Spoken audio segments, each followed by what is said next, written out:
Media Vietnam menyoroti kiprah Shin Tae-yong sebagai pelatih kepala di tim nasional Indonesia. Sejak memasuki tahun 2020-an, bisa dikatakan sejarah sepak bola Asia Tenggara telah membuka lembaran baru. Slogan, "Lembah Sepak Bola," tidak lagi bergema, melainkan muncul sejumlah slogan baru seperti menjangkau dunia, menaikkan standar, dan lain-lain. Tradisi sepak bola di kawasan ASEAN seperti Thailand, Vietnam, Indonesia hingga nama kecil Kamboja dan Laos semuanya memimpikannya tujuan yang lebih besar. Mereka telah mengambil tindakan nyata untuk mewujudkan ambisi tersebut. Namun di saat semuanya bergerak maju, mulai ada hal-hal yang tertinggal. Itu adalah turnamen sepak bola Asia Tenggara kelompok usia U23.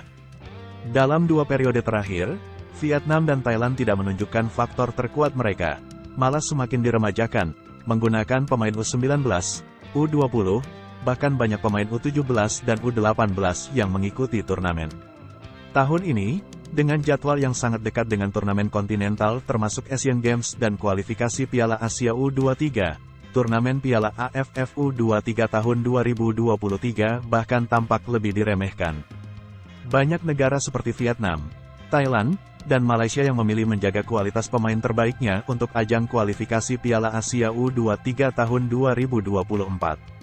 Hal yang sama juga dilakukan Timnas U23 Indonesia besutan Shin Tae-yong. Skuad Garuda Muda tidak diperkuat oleh pilar utamanya untuk ajang Piala AFF U23 2023. Selain karena ingin fokus di kualifikasi Piala Asia U23, gelaran Piala AFF U23 tidak termasuk dalam agenda FIFA sehingga klub tidak diwajibkan untuk melepas pemainnya. Oleh sebab itu, Shin Tae-yong sempat kesulitan mencari pemain untuk mengikuti Piala AFF U23. Akan tetapi, pelatih asal Korea Selatan itu baru-baru ini telah mengumumkan skuad pilihannya.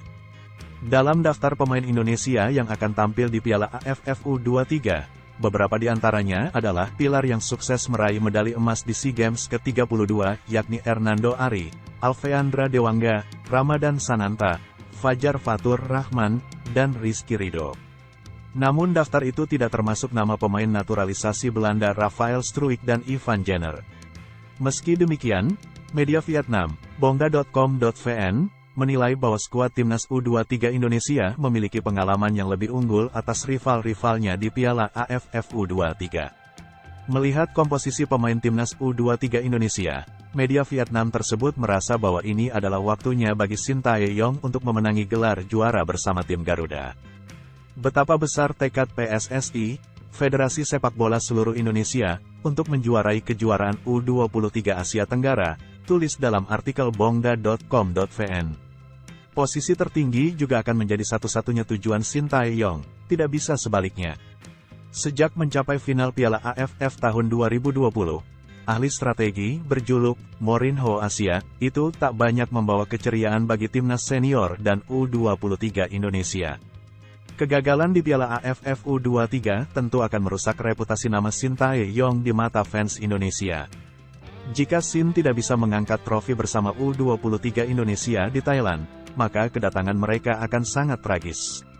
Saatnya menang, Shin, tutup artikel tersebut.